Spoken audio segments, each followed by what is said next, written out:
Okay. Thank you once again. I'm John Bosco for Joint Hands Green Life Trees, and we happen to be at Thimlich Ohinga as we promised you in our previous video. Thimlich Ohinga, as I told you, is a UNESCO, how do you call it? A UNESCO World Heritage Site, and so UNESCO World Heritage Site, and so there's just a lot of stuff that happened here in many years ago, and today we are introducing to you.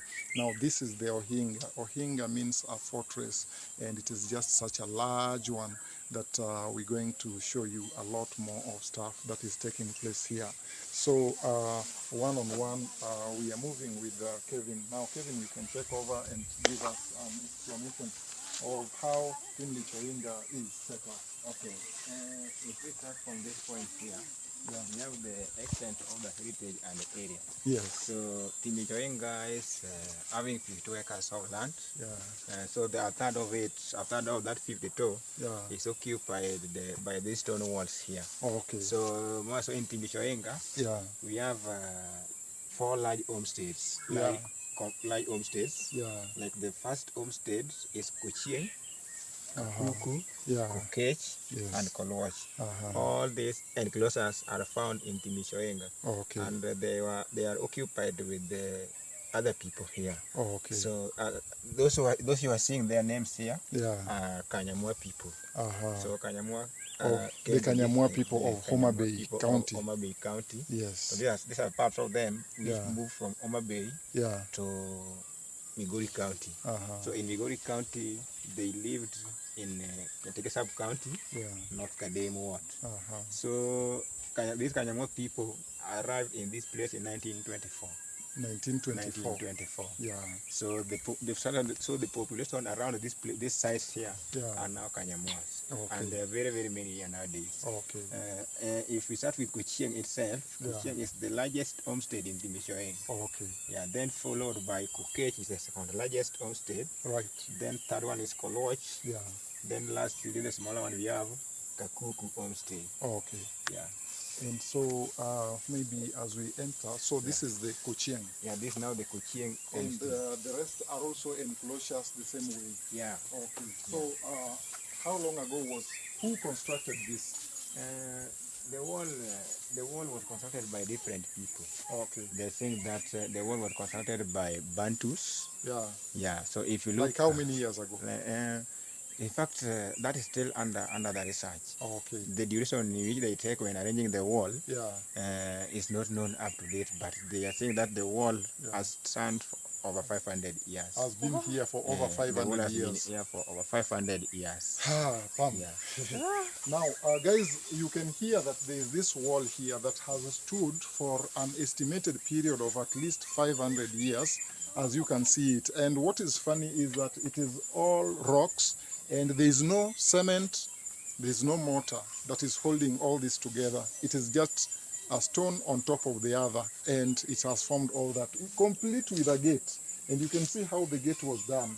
And these ancient people, I get a feeling that they were so strong, and they had a determination that I do not see in today's life. So yes, you can take us through. Yeah. So if you look at the gate, the diameter of the gate is 3 meters.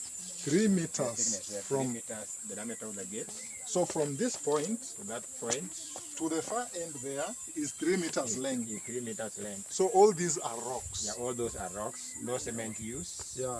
No mortar used when arranging the stones. And they made sure that this rock here is so long enough Yeah. to cover for. Wow. Yeah. Can you see the roof? Now this here is the roof.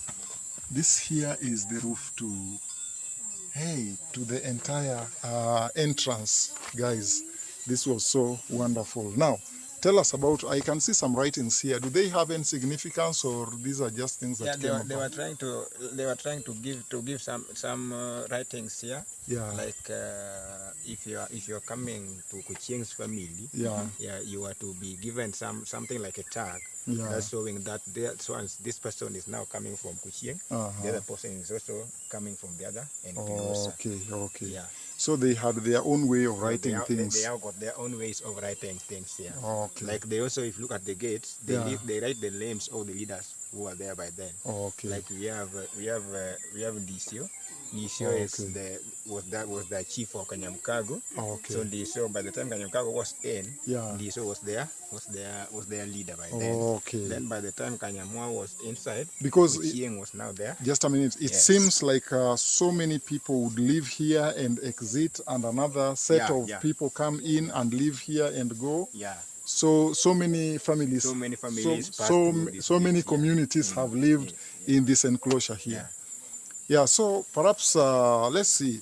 This here is UNESCO, United Nations Education, Scientific and Cultural Organization, World Heritage Convention. You can take a look there to what this here describes. Yeah, and the World Heritage Committee has inscribed Thimlich Ohinga archaeological site, and all that are stuff that you can take time to read. Lots and lots of history, lots and lots about what has happened here. World leaders have been to this place, and this here was then Ambassador Dr. Amina Mohammed, who had come over here as a cabinet secretary for sports. Yeah, she was here on 18th April 2019, and I remember them visiting Joint Hands Green Life Trees to pick tree seedlings that were planted here. Yes, even though we didn't come over with them, but we were quite informed. And Pam, I think I can see some of the trees that they picked from us. This Kigelia africana here. Is here. Yeah, this is African sausage tree, and this African sausage tree is a tree that they picked from us, complete with this other one. And there is also a bamboo seedling. So this bamboo tree here is also coming up. No much weeding, no much protection, but I'm glad that the livestock that we are seeing here has not interfered with them. Wonderful. So let's get to enter in and get a further explanation about this World Heritage Site. So there we go. Tom? Yeah, let's get in. Yeah. Oh, guys, this is how we enter here. And me too, I'm entering. It is just so funny. You would just fear, you think it would collapse on you. That's what you'd think. Yeah. And there we go, and here we are. This is how tall it is. So tall. Yeah, so this is it. You can see the height. Kevin, what do you estimate the height? Yes, the height at the gate, the height is 4.2 meters. 4.2 meters. At the gate, 4.2 meters. Yeah. In other areas, now the height varies due to topography of the land. Oh, okay. In other areas, you can the height is 3.5. Yeah. Yeah.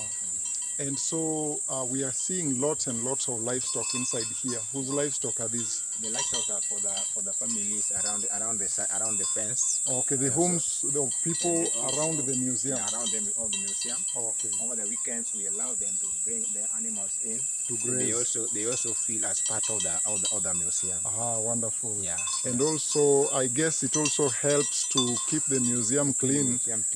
Because the cost of slashing and cutting down the grass could be too high. Yeah. Okay. Yeah, now tell us more. So at the gate here, the gate was being manned for 24 hours. The gate was being manned for 24 hours. Yeah. Like if you look at the back there, we have what we call the buttresses. We have the watchtower there. Okay. That's the watchtower. So the watchman to stand on top of the watchtower, looking for the enemies. Who could potentially so they were come standing in on here. top of these trees and looking the other side. No, not on top of the trees. On top of the stones. Oh, okay. This is now the watchtower. Okay. We also have another watchtower at this point. I think, Pamela, this is what Kevin is trying to explain to us. Please demonstrate. That, this here was the watchtower, and so the mighty soldiers would be here and safeguarding, and perhaps they would come over and climb to the top. Hey, be careful, please. Yeah, so it is so scary up here, I tell you. Yeah, so this is the topmost position at Thimlich Ohinga, and I'm standing at the watchtower. I'm told this is where the soldiers by then would take position here, take cover here to see anyone who could be entering or would have malicious intentions to enter within the enclosure. And anyone who came into this enclosure for no clear reasons would be subdued. Is this that? Yeah. Yeah, so let me find my way back. This is interesting, quite interesting. Wow, quite interesting, I see. Yeah, so, bam, going by his explanation, this is what I'm understanding. That as the soldiers would sit there to see who is coming, this was deliberately made low. So that whoever is coming in, whoever was coming in would easily be detected and could easily be subdued. And so all the soldiers would come down and get hold of the person and deal with them. Also on top of that, they were putting this gate sort like this. So when the enemy are now coming in, so the time you bend like this, you lose a lot of energy. You are not strong as you can stand like this. So by the time you are like this, so we can easily jump on you and subdue. Then this now the Kuching enclosure. Okay. Yeah, Kuching enclosure. So it has got 3 gates. Okay. This is now the main gate called Western Gates. And we also have other exits down there. Okay. So if you look at this compound, the Kuching had 9 wives by then. So that is why you can see even the compound is very big. Okay. 9 wives. 9 wives. Like these guys were great. Like if you look at the number of cattle cars we have here, also these are cattle very crashes. many. This now the smaller ones are now the cattle boomers. Okay. Yeah. Like if you look at the other part of the world there, we have what we call the buttresses. Buttresses is just like a pillar or support. Okay. If they realize that this part is maybe very weak, they give a support to that area so that it cannot fall easily. Okay. Yeah. I see. So we will walk going this way. Yeah, thank you. So these old people, ancient as they may sound to you, had just lots and lots of skills. So we are just walking from the entrance there, as you can see. And the whole wall is, as you are told, is about 4 meters tall. And looking around here, you can see that it is a whole enclosure. So you could not come in here by any possible means except through the official entrance. And if you happened to come in a manner that is malicious, you could be subdued by the gate and they would deal with you. So Pamela usually fears these cattle so much, but today she has to encounter them, lots and lots of them, because this place is to the interior rural of Nyatike. Yeah, so where are you going that far end? Okay. Oh, okay. Yeah, so that is it. You can hear that the cattle, some of them are so noisy. They've got bells ringing on their necks, and I think I'll have to show you this in particular here. This cow here in particular, you can see that it has some sort of bell hanging on its neck, like this here also has got a bell. Why do they have these bells? I think let me give Kevin opportunity to explain to us why some of the cows have got bells hanging on their necks. Why are they belled? Yeah, the main reason why some of the animals are having bells. Those are the animals that even when you are going home with them, they can easily run to somebody's garden. The notorious ones. So that's why they were being given bells. So if they are going, you can easily hear. It is easy to know where they are heading. Oh yeah, so they keep the bells keep making noise, and so you get to know which direction they've taken. Or sometimes when they just go missing, the whole lot of cows, the whole herd could head a different direction, and sometimes you may not know which direction they've gone. So the bells would help you to know. which direction actually they've taken. We are in Thimlich Ohinga, and this is Joint Hands Green Life Trees coming to you from Thimlich Ohinga in Nyatike sub-county, trying to paint to you a picture of how this museum site was built. A whole area surrounded by rocks, a tall wall of rocks all over, all through, as you can see. That is it. Yes, so Kevin, what more inside here? So, I can see.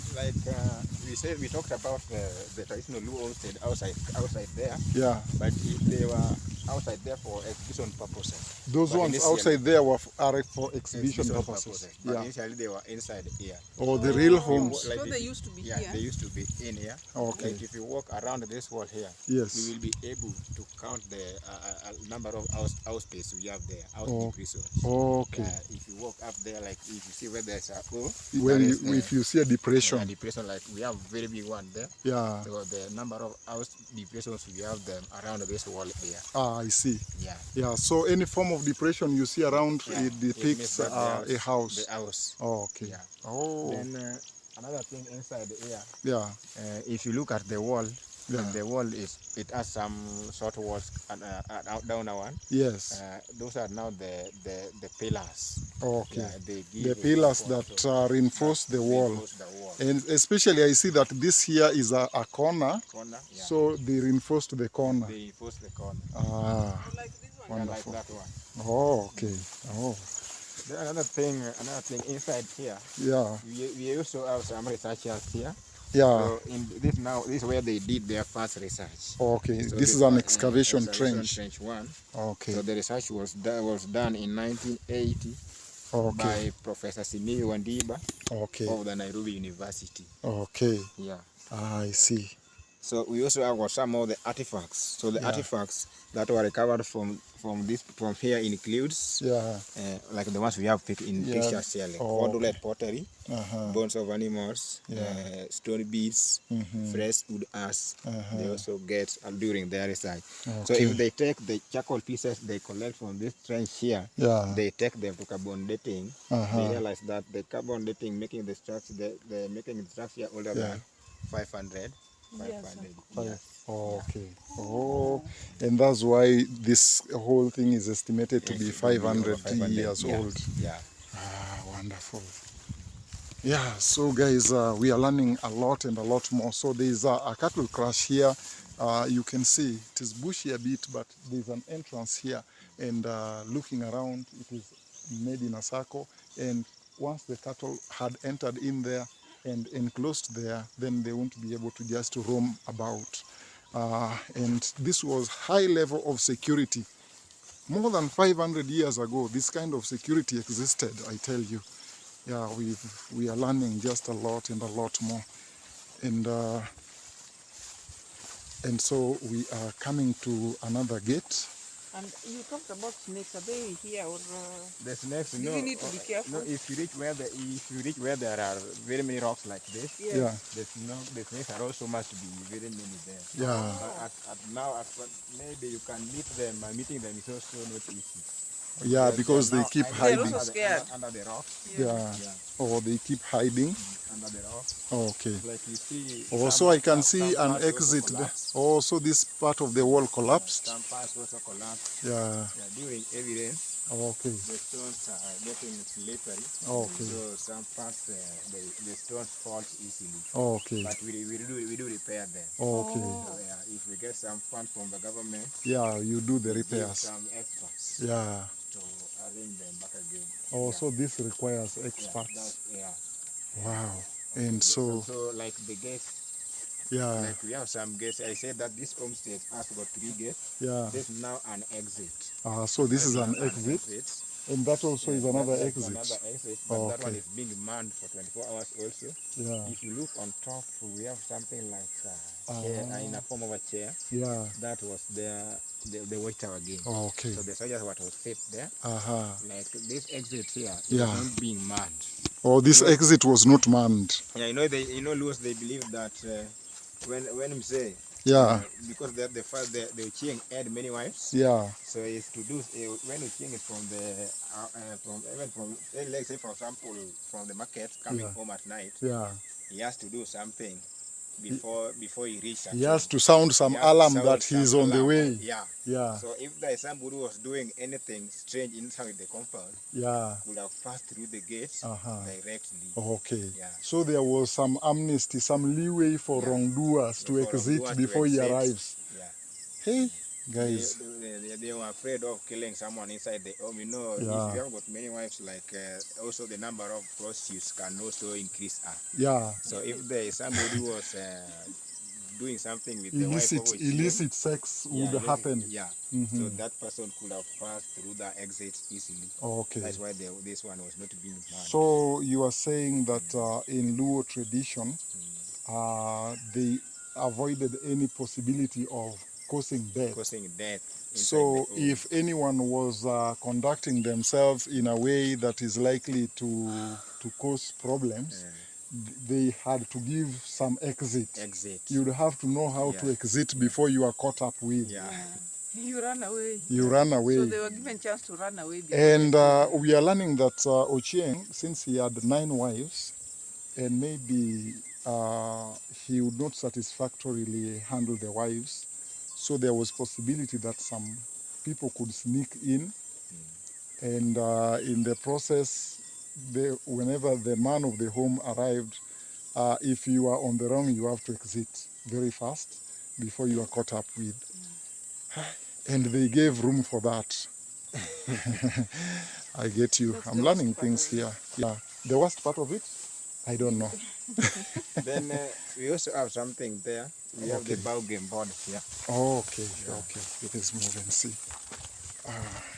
Like this area here. Yes. This was their place of recreational activities. Oh, so they also had a place to do recreational activities. I can see a very smooth rock here. That is for sharpening. Oh, this was... sharpen there. So this is a sharpener. Oh, they sharpen there. Okay, so this was for filing. For filing. This is their file. Yeah. Another rock thing file. is have the bow game board here. Okay. So then they were playing the bow game board on this rock. Yeah, I can see it has got some... Even if you count the number of holes they are rhyming. Okay. Okay, and so this is where they would play all their games. Yeah, so by the time they are playing the game, somebody is also busy grinding here. Oh, so this was this. Okay, so this here was meant to grind. Thimlich Ohinga, I tell you, there's a lots and lots of Luo history here. Yeah. And start grinding. Some millet. Yeah, we needed to carry some millet. I see. We could have got some flour here. Yeah. And I'm also realizing that livestock was very significant in those days. So they took care of the livestock and they took care of food and just so much that happened around. I see. And I can see one of the largest tamarind trees is also here. That you see there is a very huge tamarind tree. Tamarindus indica is a tree that bears some sort of fruits that are shaped like beans and usually so sour by taste and usually just so nice. Does it usually fruit? Yeah, it has fruit up now. Okay, even right now it has. Yeah, I can see some. Okay, well, we can move closer. This tree stays here for years to come. Yeah, this tree. Of course, who will bring it down? Yeah, so remember guys, we were told that the whole area is about 52 acres, and so and here we are walking around the livestock. We want them to create us some space, but they are walking so majestically there. Pam, you've chosen to walk in the bush.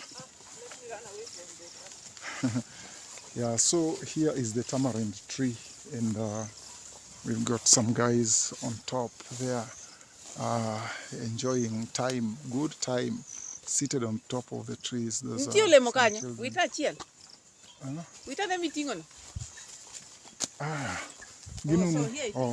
yeah, so you got a fruit? Yeah, this is yeah, but this is a raw one. This is the tamarind fruit. guys, and usually it has got some very sour taste, and this is raw. But still, wow, I tell you, so sour. So it is tamarind tree. Was traditionally used to prepare foods, cuisines, and would also be mixed up in traditional brews to make traditional drinks. And it was also medicinal. And I remember it used to make a very tasty porridge. That is it. Coming to you from Thimlich Ohinga, we are joint hands Green Life Trees, trying to show you what exactly how life was and how it has been around this World Heritage Site, Thimlich Ohinga. And this wall here, in history we read about the Wall of Berlin, the Wall of China, but we also have got the Wall of Thimlich Ohinga. And this is the wall, as you can see. Let me just, from the inside, I can move closer so that you get to see just how tall this wall is. You can take a look. That is just how tall the wall is. So this is where I am, and that is it. And you'd think it could collapse on you. So that is it, the whole thing, just so tall. You were told it is about 4 feet, I mean 4. Okay. So we've been inside here, and so we are exiting through the rear exit. This that we were told was the amnesty exit. So here we go, and this is even shorter. Man, it is so low, so low. I tell you, this is about 3 feet tall, and I'm about 6 feet tall, my height. Yeah, so there I am. We're already outside the enclosure. We are to the outside and taking a walk through. This is it. We are taking a walk through just to see how things go here. And outside here, again, there's just so much.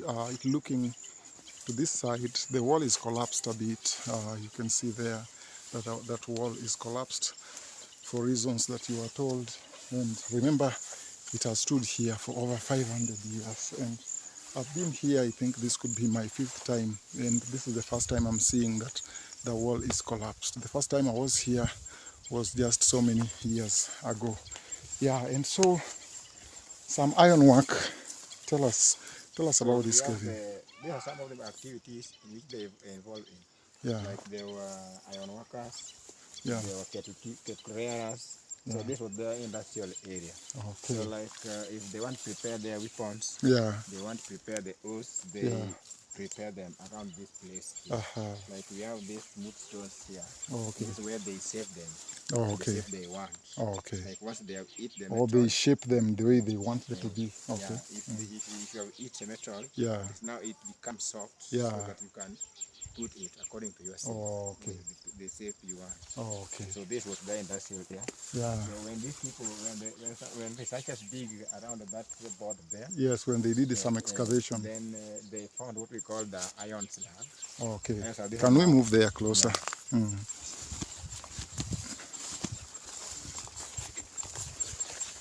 Yeah.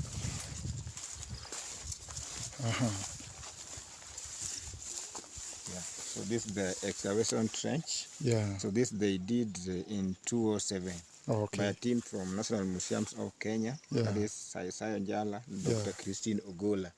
Yeah, they did their research here. Yeah. So along this trench here, they found what we call the remnants of iron slag.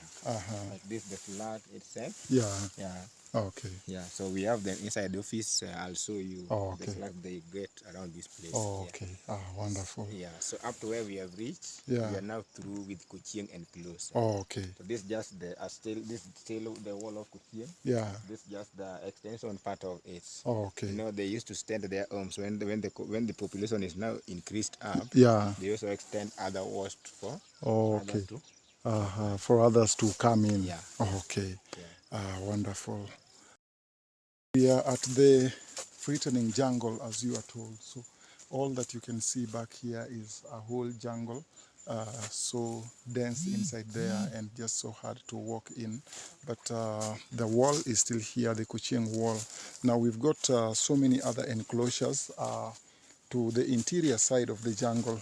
We are not able to take you in there in the interest of time, and we have spent better part of our day here.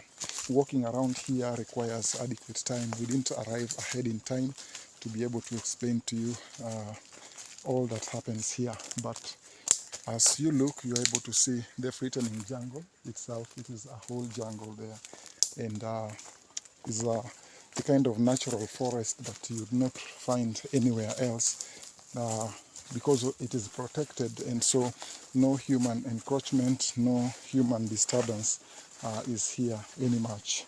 So even as we are walking here, it is just so dark. To this side is the wall, and to this other side is the jungle. So I think it's just because it is daytime, you can walk here with a little bit of confidence, but it is threatening because you again do not know what you're likely to meet. Usually we have wild animals in here. Which wild animals could we likely find here? The wild animals that we could likely find here, we only have the vervet monkeys. Yes. Then we also have the antelopes. Okay. We also have the antelopes inside here. Snakes. Snakes. Monkeys and okay. Those are some of the wild animals we can get inside here. Okay. Yeah. All right. Not very dangerous. So which direction are we taking? Are we going this direction? This now we were in the path that surrounds Kuching. Yeah. But we are now through with the path. We now proceed the road that is taking us to Kukech. Oh, okay, okay. Yeah. Okay, then let's take a look at, several families lived here, and each and every family would make effort to have their own enclosure, and so we are moving to the next other enclosure. We told you that this place is characterized by rocks. So as we walk through, you can see that we are trying to navigate the rocks there. Colleagues coming over, trying to wade through the rocks. Really hard to walk through, but that is it. That's it. You can see guys trying to wade in there. It is hard to walk here because it is so rocky, and the sun is scorching outside there. But we are lucky that it is a little cool here because of the many trees that are creating shade. Yeah, and it's some sort of a steep climb to this place here that is called Kolwach. So this is the Kolwach enclosure, and around the entrance you can see that it is sort of collapsed a bit, and so a little precarious. We won't get in. And Kolwach, I understand, is not as big as Kuching. Yeah, Kolwach is the largest one. Okay. In Thimlich Ohinga. Yeah. So another thing about Kolwach, if you look at Kolwach, you realize that Kolwach is on top of the hill. Oh, okay. It means that Kolwach was also acting as their watchtower. So if they stand on top of the walls, they could have seen far places, like Makalda Gold Mine, Lake Victoria. But nowadays, seeing Lake Victoria is now becoming difficult because some trees have gone along outside. But Makalda Gold Mine, up to now, you should stand on top of the wall, the stones, you can see Makalda Gold Mine. Oh, okay. Yeah. Wonderful. Wonderful. So that is Kolwach there, Kolwach enclosure, and you can see the signpost there. It is a little dilapidated because of weather conditions. Scorching sun every day and sometimes rains. It will have to be redone. So this is Kolwach, and besides this area of Kolwach, you can also see that there's just a lot more of a longer side of the wall. So tell us about this other section of the wall. Is it still Kolwach? These other sections of the wall. Yeah. So now the extent zones. Oh, okay. That's why if the population has increased in those enclosures, they extend other parts for other people to come into. Oh, okay. So they are just the extension part of Kolwach. Okay. You are seeing some plants. This could make some nice flowers. Elder. Nice ornamentals. Let me call you back. Okay.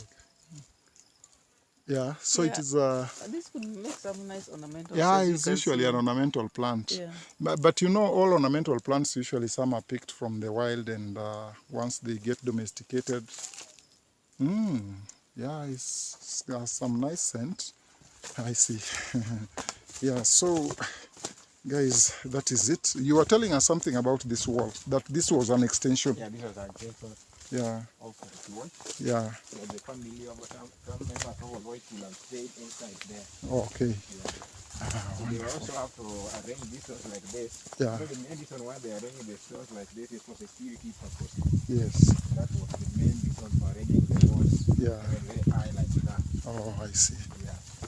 Great. Yeah, and it would become so hard to attack them. Yeah. Yeah. And because they're also saying that here is next to Masai. Okay. So all the wild animals from Masai could have come down to this point. Okay. And interferes with them. Oh. So they were giving a proper fence to their home. Oh, I see. Yeah.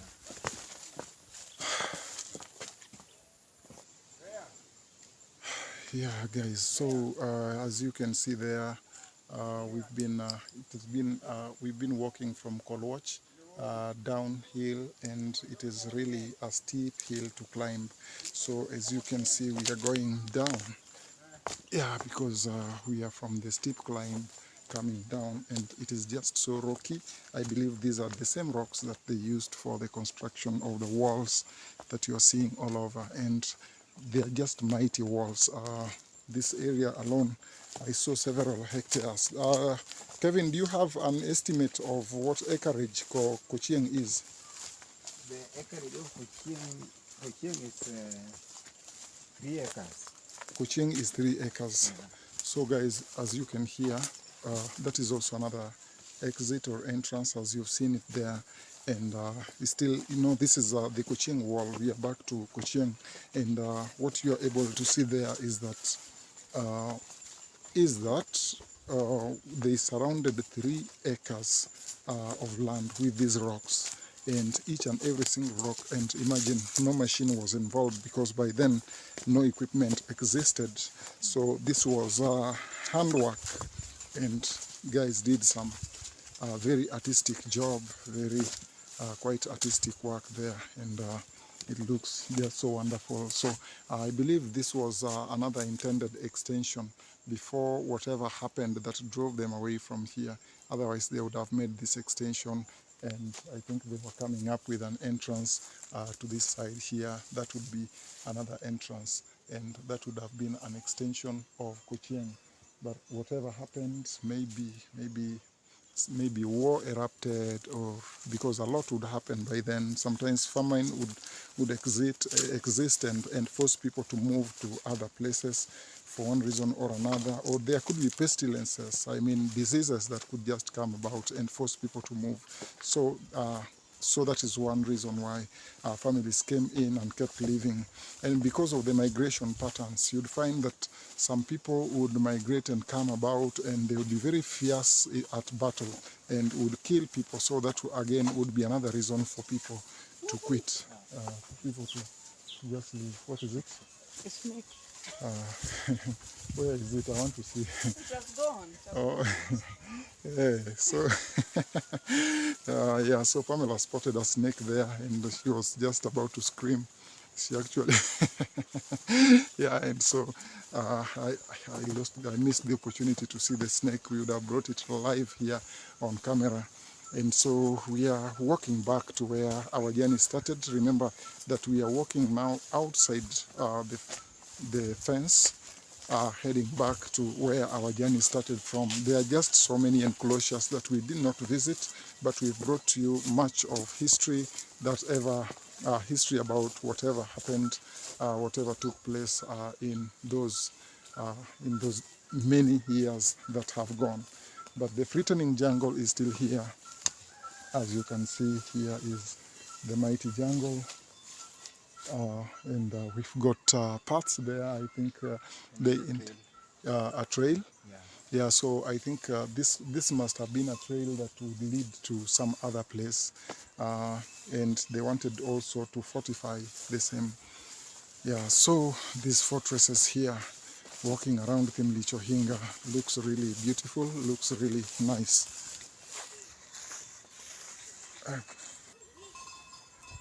Yeah, and so as we have been walking around Thimlich Ohinga and trying to find out, we also had a consultative meeting with the in charge here, Kevin, and he showed us the number of trees that also exist here and their names.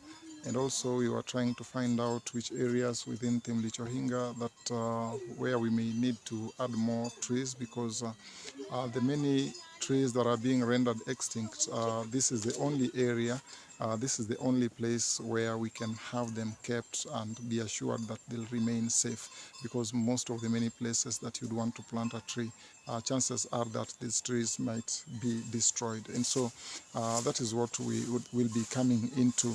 But as it stands now is that we are done with walking around the perimeter and the perimeter enclosure, and so we are heading back to where we started our journey towards the gate. And we've seen just a lot of stuff around here. We've moved up and down, tried to check the houses, the huts that demonstrates the traditional Luo home are still here, and also the granary here where grains were kept in the traditional days.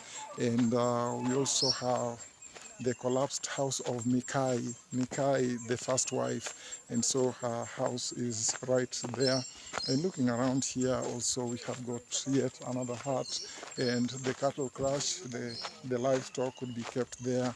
And as we walk outside, that has been all the information that we had for you from Thimlich Ohinga, the World Heritage Site in Nyatike, sub-county of Kenya.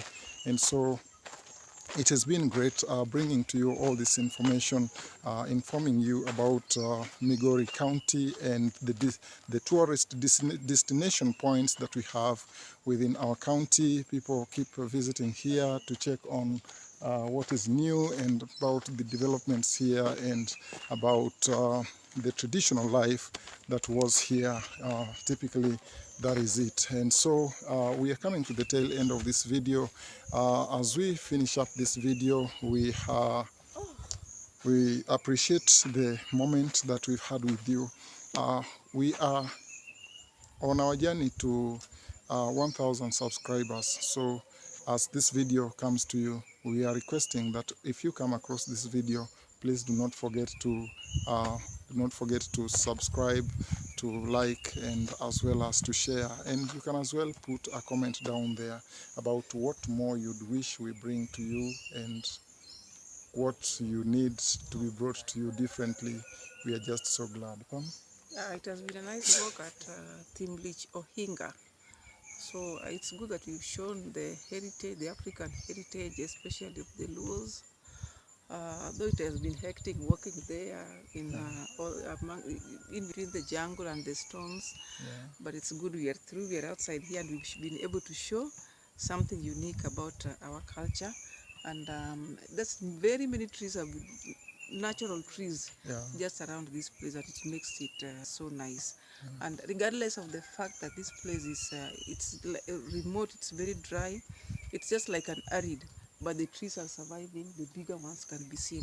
It's an evidence. And I think most people also come here to look for this traditional medicines. Yeah, indigenous, herbal medicine. Yes. Yeah, people keep walking around here. Some people come as tourists, but in the end, they end up harvesting a few parts of trees here to go and use for herbal purposes. Yeah. And we are glad that this is a clear demonstration that trees can grow here.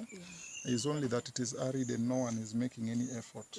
But with any little effort, there is a lot that can be achieved. Even tree cover for Nyatike is achievable, despite being an arid and semi-arid land. Just selecting the right species for the area would make it. so it doesn't need to be neglected as such, saying that it's an arid place. So kindly, if you come across this channel, please subscribe, like, share, and you can give us a comment. And it has been a nice encounter. Maybe let's hear from Kevin, who has been our host and our guide, and we've taken him through. He has really shown us a lot. Yes. What do you have for our viewers on YouTube? I just encourage you to do it frequently. So you also visit another day. You will get more as we go around the bush. You also bring us trees. We have some space areas where if you plant trees, they can do well. Okay. Otherwise, thank you for your coming. Thank you too. So guys, that is it from our host and our guide, who has taken us he's taken us around and shown us a lot. He's not coming over to this end is not too far, and the gate entrance here is only 100 shillings for adults and 50 shillings for children. So it is quite affordable. Anyone, you can come in and get to see a lot that is historical and the artistic work of the rock age. It's a good learning site.